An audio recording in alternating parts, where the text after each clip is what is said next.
अच्छा, जो हमारी नेक्स्ट कंडीशन है वो है बेल्स पाल्सी। बहुत इंपॉर्टेंट और बहुत ज़्यादा पहले पड़ी हुई कंडीशन है। ये एक टेम्परेरी फेशियल पैरालिसिस होता है जो डैमेज कर देता है आपके क्रेनियल नर्व को। कौन सी क्रेनियल नर्व को? फेशियल नर्व को, सेवंथ नर्व को। ठीक है, सबसे ज़्यादा कॉमन फेशियल पैरालिसिस की कॉक्स है और इसकी मेन जो रीज़न है वो हमें आज तक नहीं पता।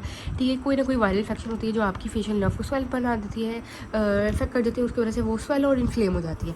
उसके बाद वो आगे कहता है कि किसी को भी किसी भी एज पे हो सकती है, इसलिए हम इसको पीरियड्स में भी पढ़ रहे हैं। अब जो फेशियल पाल्सी है ना, वो इडियोपैथिक फेशियल नर्व है को कॉज करती है, डैमेज कॉज करती है। और फेशियल पैरालिसिस को हम लोग बेल पाल्सी के तौर पे भी डायग्नोस कर सकते हैं।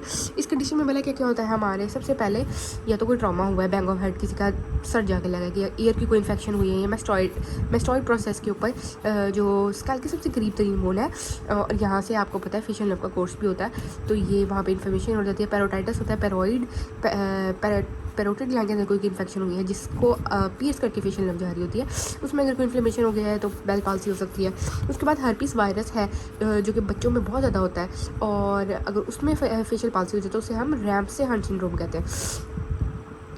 ठीक है, उसके बाद हमारे पास जनरली जो बेल पाल्सी है ना, वो इफेक्ट करती है वन साइड ऑफ फेट। ठीक है, बेल पाल्सी एक साइड ऑफ फेट को इफेक्ट करती है, और बहुत कम कंडीशन ऐसी होती हैं जहाँ पे दो दफ़ा दोनों साइड को इफेक्ट करती है। सिम्टम जो सडनली अपीयर होते हैं, और इसके अंदर 72 आवर्स के अंदर अंदर ये पीक पे पहुँच जाते हैं। उसके बाद बेल पाल्सी जो होती है ना, कि यूनिफॉर्म से इसकी जो स्वेटी है वो माइल्ड से लेके टोटल पैरालिसिस वाली हो सकती है, मतलब बहुत कम से बहुत ज़्यादा।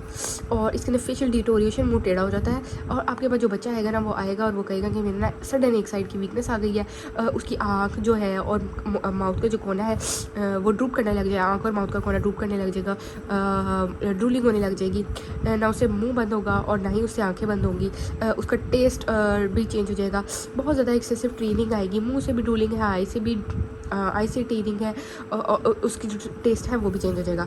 इसके बाद वो कहता है कि अगर चाइल्ड बहुत ज़्यादा फेशियल 2 मिनट और सेकंड में अगर उसको डेवलप हो जाता है तो उसके बोलने में भी इशू होगा, और हमने जल्दी जल्दी एम्बुलेंस को बनाना है और उसको हमने ले जाना है, क्योंकि ये स्ट्रोक को रिप्रेजेंट कर रहा होता है। उसके बाद वो कहता है कि सबसे ज़्यादा कॉमन इम्पेयरमेंट्स हमारे पास है जो फेशियल डिसफिगरमेंट हो गई है, जो सिन काइनेसिस हो गया। उसके बाद फंक्शनल लिमिटेशन में ना खाया जाएगा, ना पिया जाएगा, ना बोला जाएगा, और लिमिटेड सोशल इंट्रैक्शन हो जाएगा।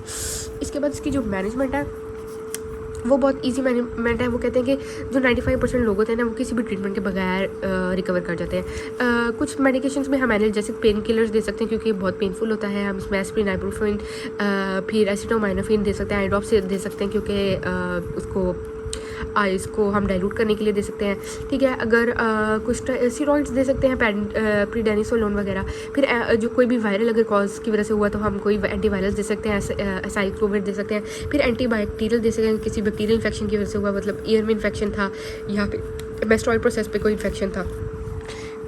फिर उसके बाद हम इसका भी ट्रीटमेंट ये करेंगे कि सबसे पहले हमने न्यूरोमस्कुलर स्ट्रेंथ को रिटेन करना है, जितनी न्यूरोमस्कुलर स्ट्रेंथ रह गई है उसको रिटेन करना है। हम EMG मतलब हम उसको टेंस वगैरह भी लगा सकते हैं, हम मिरर फीडबैक टेक्निक्स उसको सिखा सकते हैं, proprioceptive neuromuscular techniques, facial massage, acupuncture और ट्रॉपिकल इलेक्ट्रिक स्टिमुलेशन मतलब टेंस वगैरह यूज़ कर सकते हैं।